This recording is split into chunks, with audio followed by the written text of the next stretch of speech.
Hi, welcome to our channel where we share the most intriguing stories. When a reclusive Texas rancher is falsely accused of threatening joggers, he uncovers a bold HOA scheme to steal his land. Armed with drones, GPS, and grit, he fights back, online and in court, in a wildfire showdown of lies, land, and legacy. This isn't just a dispute, it's war. They say peace is the most valuable commodity a man can own. If that's true, then I was a damn millionaire until Cypress Trails community moved in. I live on a 320-acre ranch just outside Bourne, Texas. My nearest neighbor used to be about a mile out, and that suited me just fine. After 20 years of chasing white-collar criminals as a financial crimes investigator, all I wanted was cattle, open skies, and a fence line that meant something. I raise a rare bloodline of Texas Longhorns, monitor their health with drones, and run the whole operation with smart gates, surveillance systems, and about as much automation as a NASA launch pad. This land isn't just dirt to me, it's legacy. It's registered, surveyed, mapped with military-grade GPS, and wrapped in a fence you could hang your life on in court. But about a month ago, just past my southern boundary, they started building. Fast. An HOA-run subdivision sprouted from nothing like a tick on a dog's back. They called it Cypress Trails Community, and their signs bragged about elite residential living with shared natural spaces.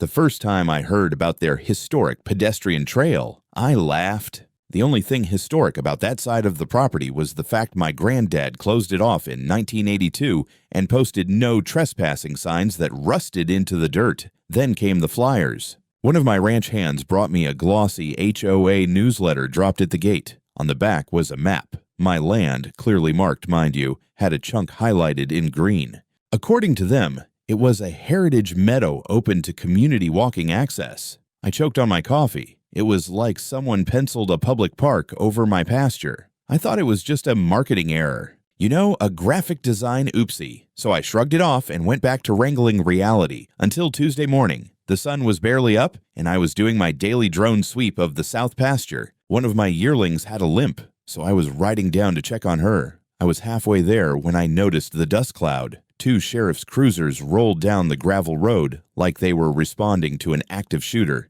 They pulled up right to my internal gate, not the perimeter, and stepped out, hands resting on their holsters. Both deputies I didn't recognize, one tall and tight-jawed, the other looking more curious than concerned. "Sir, hands where I can see them." That woke me up. I raised my hand slowly, still holding the remote for the drone in one of them. "I'm Trey Randall. This is my land. What's going on?" Received a call from a resident of Cypress Trails community. Said there's an armed man trespassing and behaving aggressively near the trailhead. I blinked. Trailhead. There's no goddamn trail, and I'm the armed man. Legally. Got a concealed carry permit, and it's holstered. Want to see it? They looked at each other. The younger one, Deputy Owens I saw on his tag, stepped forward. "You have ID?" I handed him my wallet and gestured toward the ATV nearby. "I also have a laminated copy of my property deed, GPS plot overlay, drone footage from today, and a historical land grant signed in 1874. Want the drone to land and show you the live coordinates?" There was a pause. A long one. The older deputy, Granger, narrowed his eyes. "You saying this is your land, and you've got documents to prove it?" "Better than documents. I've got coordinates down to the inch. This fence line hasn't changed in 50 years. Owens gave a low whistle. "You're not kidding. This map shows the exact same boundaries our county registry has." I dismounted and gestured toward the ridge. "Come on, you want to see the line? I'll show you the post my granddad poured concrete around in 1982. We walked the southern edge for about 10 minutes, drone hovering above like a lazy hawk. They asked a few more questions, looked at the live footage, examined the GPS tags I'd embedded in the fence posts, and, finally, both deputies relaxed. Granger muttered, "Hell, someone really screwed up." I gave a dry smile. Wouldn't be the first time some suburb thought they could manifest destiny their way into free land. Granger pulled off his sunglasses. "Listen, Mr. Randall, sorry for the scare. The caller made it sound like you were threatening joggers with a rifle. We're going to file this as a false report, and I'm personally going to talk to the HOA rep over there." "You mean Karen?" He raised an eyebrow. "You know her?" "I don't have to know her." Every HOA has a Karen, and this one's just getting started. The deputies left with a new understanding of property lines. I watched them drive off through the dust, then turn back to my cattle. The yearling I came to check on was grazing near the fence, limping slightly but looking fine. I squatted down, scratched her behind the ear, and murmured, "We might be dealing with Coyote's girl." But this time, they're in yoga pants 2 days. That's how long the silence lasted before the next shot came. I was working on reconfiguring one of my auto gates on the south line when the same 2 sheriff cruisers rolled up. I didn't even bother to shut off the power tools. I already knew what this was. They didn't get out with guns drawn this time, at least. Granger just leaned on the door and gave me a look that said, "Guess who again?" "Another complaint?" I called. "Yep," he said, climbing out. "Anonymous call, again, said you're constructing a barrier on HOA land, that you threatened residents with a firearm, and that you were shouting profanity at kids." I nearly dropped my drill. "Let me guess," I said. "The barrier is this fence line right here, on my land, marked by the same GPS fence post we walked past 2 days ago." Owens walked up and squinted at the post. "Yep, same one, still blinking. Still exactly where you said it'd be." Then, as if the day hadn't mocked me enough already, I heard high heels clicking on gravel. I turned. There she was, platinum blonde, clippered, sunglasses big enough to shield a solar eclipse. Karen Courtney, self-appointed savior of Cypress Trails community, was strutting toward my fence like she was entering court. "I'm going to need you to cease and desist immediately," she said, pointing a perfectly manicured nail at my gate. "That fence is in violation of our community visual ordinances and blocks public access to green space." "Lady," I said, "this isn't your green space. This is rotational grazing land for cows. My cows. That poop a lot." She sniffed like she smelled it already. "My residents have walked this trail for years. Your community was a pile of dirt 6 months ago." I shot back. "You didn't even exist when this land was granted to my family." "That's hearsay," she snapped. Owens actually laughed. "Ma'am, that's not how hearsay works." She turned to them and put on her sweet venom voice. "Officers, I was just trying to document the violation when I was verbally accosted and he flashed a weapon." Granger raised an eyebrow. "Ma'am, we've been here the whole time." "He hasn't moved from the fence post." She paused. Too long. I took a slow breath and reached into my back pocket. "Would you gentlemen like to see the footage from my drone?" Karen turned pale. I pulled up the live stream on my phone and rewound. The footage clearly showed her stepping onto my land, walking several feet in, pulling out her phone, snapping photos, then dialing, all while standing under my private property. No trespassing sign. The drone's mic even picked up her call. "Yes, I'm on site." He's waving something. "Probably a gun." "No, I'm not sure if it's loaded, but he's aggressive." I looked up. Owens was already scribbling in his notebook. "False 911 call is a criminal offense, ma'am," Granger said, voice like ice. "We're going to need you to come with us for questioning." "Excuse me," Karen snapped. "Not an arrest. Yet. But we're opening an investigation into criminal misrepresentation and trespass. I am the president of the Cypress Trails Homeowners Association," she huffed. "And I'm the owner of this ranch," I replied. "You don't get jurisdiction over land just because you put it on a PowerPoint presentation." That's when it clicked for me. This wasn't incompetence. This was strategy. Karen was trying to redefine the map by acting like it had already changed, by calling cops, putting out newsletters, and hoping I'd blink. But I dealt with Ponzi schemers and forensic fraudsters in my old life. I knew exactly what she was doing. Later that evening, I took the drone footage, spliced it with GPS overlays, and posted it on my newly created YouTube channel, Know Your Boundary.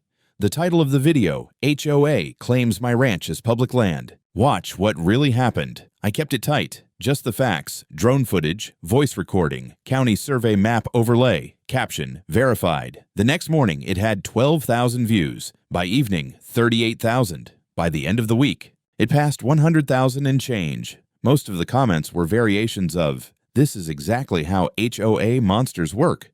"She walked onto his land and called the cops." "That's harassment. Dude, I'm binge-watching your ranch now."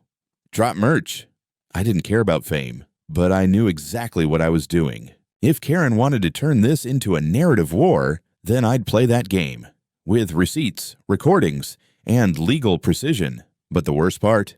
She wasn't done yet. The real damage never comes from a barking dog.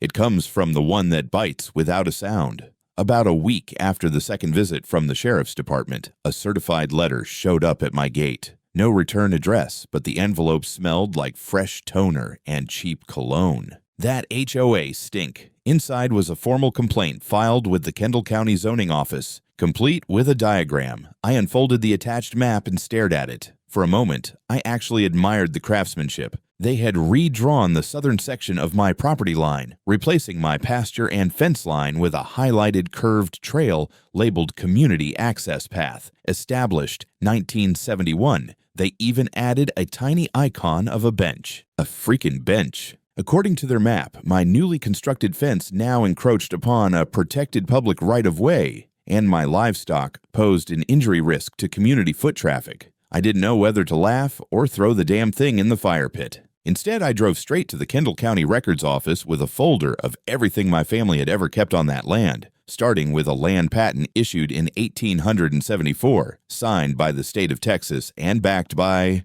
federal confirmation. I'd never thought I'd be quoting my grandfather's dusty records in a legal setting, but here we were. The zoning clerk, a nice woman named Georgia who looked like she'd seen every land scam in the book, took one glance at the HOA's submission and frowned. "You say this trail's been in use since when?" They claim 1971. She opened a dusty logbook and flipped until her finger landed on an entry from 1982. Public trail decommissioned at request of property owner J. Randall. Per Resolution 82-14, the county relinquished easement rights in exchange for fencing and land maintenance. She looked up at me. "That'd be your granddad." "Yep, poured that concrete post himself. Said no one gets a free trail through his cows." Georgia shook her head slowly. "Then I don't know what the hell Cypress Trails thinks they're doing." "Oh, I had a theory. See, when you can't take land legally, you try to fake the law." I left the clerk's office with a certified copy of the original easement termination, the corresponding plat map, and a stack of signatures confirming transfer of trail control back in the Reagan administration. Then I spent the afternoon editing a follow-up video. HOA caught falsifying county maps to claim private ranch. I put the HOA's map side by side with the original. I added George's voice with permission, reading the 1982 record, and layered in drone footage showing the trail as nothing but fenced pasture, currently occupied by a longhorn named Maud, who loves headbutting fence posts. No sign of any bench. The video went up at 6 p.m. By 10, it was on Reddit's front page under legal advice and ho hell. Even a Texas land rights group picked it up. Emails poured in. Ranchers, surveyors, even a former HOA board member from another state who'd fought the same battle. But as my video climbed the algorithm, the HOA escalated in the shadows. First came the mailers. Fancy-looking community alerts were delivered door to door in Cypress Trails. One of my contacts forwarded me a scan. The letter claimed I was an aggressive tenant unlawfully occupying disputed land and warned residents to exercise caution around hostile livestock and armed individuals. Tenant. That word set my teeth on edge. I wasn't just being misrepresented, I was being erased. Then came the real kick to the gut. One of my long-standing beef distribution partners, a cooperative I'd worked with for 5 years, reached out. "Trey, we're going to have to pause orders," the manager said apologetically. "Got a call from one of our board members who heard about legal uncertainties surrounding your property. We can't afford to be caught in the middle of a land use dispute." I didn't yell, didn't argue. I just thanked him and hung up. Then I stared at my herd through the kitchen window for a long time. They didn't know we were in a fight, but I did. Karen wasn't trying to take my land by force. She was trying to rot it out from underneath me, starve the business, scare off the clients, smear my name until no one would touch my operation without a lawyer in the room. But the thing about forensic fraud, the kind I used to investigate, is that it always leaves a paper trail. And if there's one thing I learned from hunting white-collar crime, it's this. If you can't stop the lie, you strangle it with the truth. I filed a formal response to the county with all supporting documentation. I included the land grant, the 1982 easement termination, notarized witness affidavits, and a link to my video evidence. I also submitted a request for the Zoning Commission to investigate possible deliberate misrepresentation of county property records by a homeowners association. The gloves were off now. This wasn't a neighborhood tiff anymore. This was war. I've had coyotes sneak onto my land before, even the occasional drunk hunter thinking he was somewhere he wasn't. But nothing, and I mean nothing, prepares you for a group of HOA clowns staging a fake YouTube video in your pasture. It was a Thursday evening, just past dusk. I was on the porch nursing a mug of bitter black coffee, the kind that keeps you sharp and makes your gums hurt. The sun had dipped low enough to throw orange streaks across the south end of the ranch, and I noticed the motion alert pop up on my phone. Gate 3 breach detected. Gate 3 was the old service access on the south fence, still technically active, but I'd rigged it to lock automatically unless opened from the inside. A couple seconds later, I got a ping from one of my drones, movement in pasture quadrant S7. I pulled up the feed and saw 3 men walking across my field with flashlights and smartphones, like a bunch of lost tourists in a corn maze. Except they weren't lost. One of them was holding a handheld mic, another had a phone gimbal, and the third was wearing a reflective vest with the HOA logo crudely printed on the back in iron-on letters. The poor bastard looked like he ironed it on drunken backward. I activated the spotlight flood lamps in that sector and cranked the audio monitor. Go. Start the recording now before he sees us, one of them whispered, loud enough to be picked up. Say it louder, another said. You need to sound scared. That's when the guy in the vest launched into his performance. We're here on the public trail, he said dramatically, pointing toward the fence. This man has repeatedly threatened residents. If anything happens to us, it's on video. I stood up and walked inside to grab my .45, still holstered, still legal, and then triggered the lockdown mode on the SmartGate system. All entry points sealed, cameras recording, drones in low hover. Then I called the sheriff. Yeah, it's Randall again. You're gonna love this one. By the time deputies showed up, same pair as before, Owens and Granger. The 3 HOA stuntmen were standing in the glare of my floodlights, looking like raccoons caught stealing garbage. I kept my distance, arms crossed, leaning on the front bumper of my truck. Owens approached them first. What exactly are you doing here, gentlemen? Documenting public land use, said the vest wearer, trying to look confident. We're officers of the HOA Compliance Committee. Granger asked for ID. What he got were laminated cards printed at about the same quality as a Chuck E. Cheese membership. He looked at me. I nodded toward the drone monitor on my phone and played back the audio of them planning the scene. They told the camera to make it look like I was threatening them, I said. They even rehearsed the script. Listen to this. I played the clip. Okay, pretend you saw him with a gun. Say he screamed at you. Say he charged at you. Do we run? No, stand your ground. We need to look like victims. Granger's face went blank. Jesus Christ. He turned back to the 3 and said, You're all under arrest for criminal trespass, conspiracy to falsify evidence, and filing a false report if you called this in. One of them tried to protest. We didn't file anything yet. And Granger replied flatly, That's the only smart thing you've done tonight. While the deputies loaded them up, I went back inside and reviewed the drone's footage in full. Crystal clear. No editing needed. They were caught planning it, performing it, and standing dumbfounded when the lights came on. The whole thing looked like an overfunded high school project. I cut together a short video that night and uploaded it to Know Your Boundary. Caught, Choi tries to fake harassment video on private land. Thumbnail, a freeze frame of one guy mouthing the words, Say it louder. The reaction was immediate. Comments poured in. This is wild. HOA sending amateur crisis actors now. I'd pay for the DVD. You just exposed the entire playbook. By morning, the video had over 500,000 views. I got a call from a retired FBI profiler who said he wanted to feature the case in a lecture on coercive group behavior. The cherry on top, someone found the LinkedIn profiles of the 3 clowns. One was an insurance adjuster, one worked in real estate, and the third, the one in the vest, was listed as HOA Community Engagement Officer. Apparently, Karen had invented the title and given him authority by printing a badge on her office. Printer. Speaking of Karen, she went quiet after that. Not silent, but calculated, which made her more dangerous. I knew this wasn't just about a fence or a map anymore. This was about control. And someone like her didn't take losing lightly. She'd just tried to bait me into a felony on my own land. And I'd caught her crew rehearsing the lie. That wasn't just a win. That was leverage. I've always believed the best counterpunch is the one they don't see coming. For weeks, I'd been dodging lies, cameras, and outright fabrications from a woman who ran a neighborhood like it was her personal kingdom. But now I had something better than just drone footage and documents. I had momentum. After the trespassing stunt, I spoke with my attorney, a sharp oil field litigator turned civil rights bulldog named Colin. We'd worked together years ago on a corruption case out of Austin, and he owed me one. When I laid out the sequence, false 911 calls, forged maps, financial interference, staged provocation, he just whistled. "We don't just have grounds for a civil suit," he said.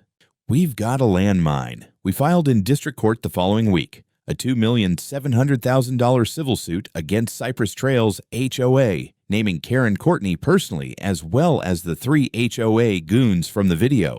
The charges? Trespass, defamation, intentional interference with business contracts, fraudulent misrepresentation of property boundaries, negligent misstatement to law enforcement. It was, as Colin put it, a damn symphony of litigation. But I wasn't just playing defense anymore. I wanted this fight public, wide open. So I finally launched something I'd been working on since the second false police report, knowyourboundary.org.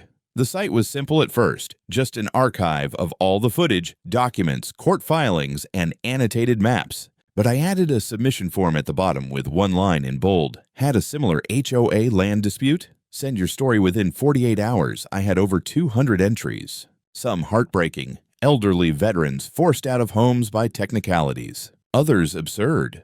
One guy fined because the tree in his yard grew too enthusiastically. But every one of them had the same tone, people getting steamrolled by organizations that had no real authority beyond the ones they invented. I curated the best 10 and turned them into a video series called Boundary Breaches on the YouTube channel. It exploded. One clip of a California woman being told her fence violated sunlight symmetry rules hit 3 million views in 5 days. My inbox turned into a war zone of HOA horror stories, real estate attorneys offering pro bono help, and journalists sniffing around for the big picture. And all the while, my own case simmered, right there in the heart of Texas. Karen, of course, didn't stay silent. She issued a statement through HOA channels accusing me of intimidating residents, manipulating public opinion, and attempting to destabilize a peaceful community for personal gain. Cute. I responded the only way I knew how, with receipts. We dropped a new video titled Destabilization or Documentation. Let's check the footage. It was a 12-minute breakdown of her public lies versus recorded reality.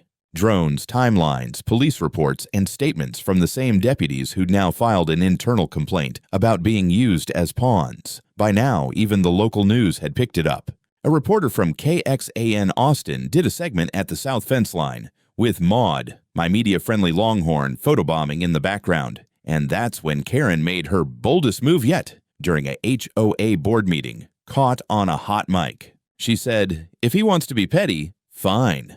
Maybe he'd be more cooperative if we offered to buy that whole pasture and make it part of the walking loop." 2 days later, she got her wish. I listed a small parcel, just under a third of an acre, right along the contested southern fence. I called it Lot 7A and posted it publicly for sale. But here's the twist. The lot came with several special conditions. No permanent structures permitted. Must maintain livestock access rights. Minus monthly obligation to spread feed for rotational grazing. Soil cannot be treated with chemicals. No vehicle access except for tractors. The listing was real. The terms were legal. And the buyer? Limited to residents or representatives of Cypress Trails HOA. Oh, they bid. Multiple times. HOA members thought they were pulling off a masterstroke, taking back the greenway, they said on their private Facebook group. They won the auction for just under $29,000. I signed the papers, smiled for the camera, and watched as they celebrated. And then, very calmly, I uploaded one last document to the site, the usage covenant. In bold print, use of Lot 7A shall not include recreational access. Lot designated exclusively for agriculture and livestock. Per soil conservation program, I even sent them a welcome packet. Inside, a bag of cow feed and a list of pasture maintenance duties. They'd just bought a pile of dirt they couldn't use, couldn't touch, and now had to mow. Petty? Maybe. But so was staging a fake harassment video on my land. The first hearing was set for the 2nd Pondelnik of Santa Brea. I showed up wearing jeans, boots, and a pressed button-down, the uniform of a man who didn't come to posture just to win. Karen, on the other hand, walked into the courtroom like she was stepping onto a stage. High heels, power suit, smug smile. Her attorney looked nervous, probably because he'd read the exhibits. By then, the case file was thicker than a Bible. We'd submitted over 300 pages of documentation, satellite overlays, land grants, forensic surveys, sworn affidavits, even a timeline of all drone footage with embedded GPS coordinates. Every time she claimed a historic trail, we countered with proof of decommissioning. Every time she mentioned community use, we posted video of cows chewing cud. Karen tried to open with a statement about peaceful integration, but the judge cut her off. "This is not a press conference, Miss Courtney." Colin leaned over to me and whispered, "She's already rattled. Just wait." Then came the fun part. As part of our exhibit package, we included the full documentation of Lot 7A, the tiny parcel the HOA had proudly purchased less than a month ago. Their own board minutes described it as a strategic acquisition to reclaim shared space. We entered that into evidence. Then we submitted the usage covenant they'd signed without reading, the one that barred everything except cow grazing and required monthly soil logs to be filed with the Texas Department of Agriculture. The courtroom snorted. Actually snorted, when Colin read that clause out loud.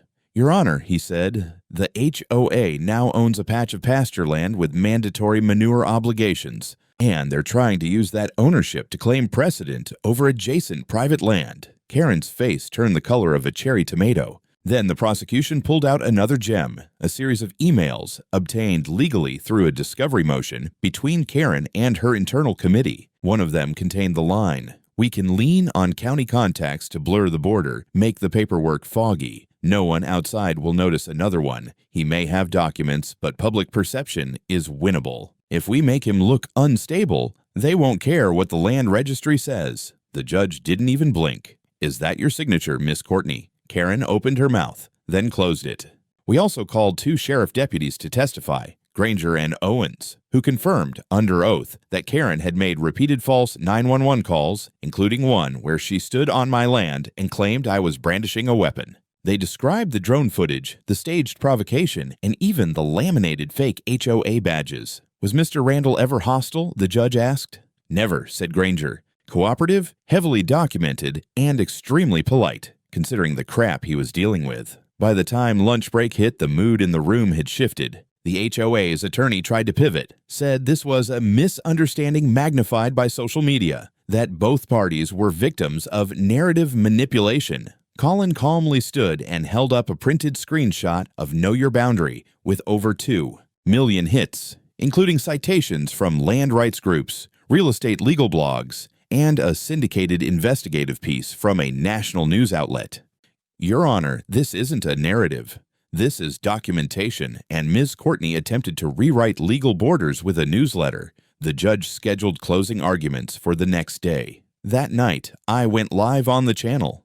No big show, no hype, just me, sitting on my porch with Maud in the background, chewing her cud like a champ. "We didn't ask for this fight," I said, "but we sure as hell finished it with the truth." The video had over 300,000 views by dawn. A former HOA compliance officer from Florida messaged me, "You just made history." I'm showing this in a class. But the best part? The local paper ran a story that morning with the headline, "HOA buys cow field, loses lawsuit." I framed it, "Some people lose quietly." Karen Courtney didn't know how to do anything quietly. The verdict came in the following Monday. The courtroom was packed. Reporters from 3 counties, a camera crew from a documentary channel that smelled like hipster coffee and ambition. Even the bailiff seemed excited. Judge Morales opened with the words I'd been waiting to hear for over 3 months. In the matter of Randall versus Cypress Trails Homeowners Association, this court finds in favor of the plaintiff. My attorney stayed stone-faced. I didn't. I cracked the biggest grin I'd worn since Maud calved twins. The judge continued, citing malicious intent, coordinated defamation, multiple provable false statements to law enforcement, and civil trespass. The HOA was fined, penalized, and hit with the full force of our $2.7 million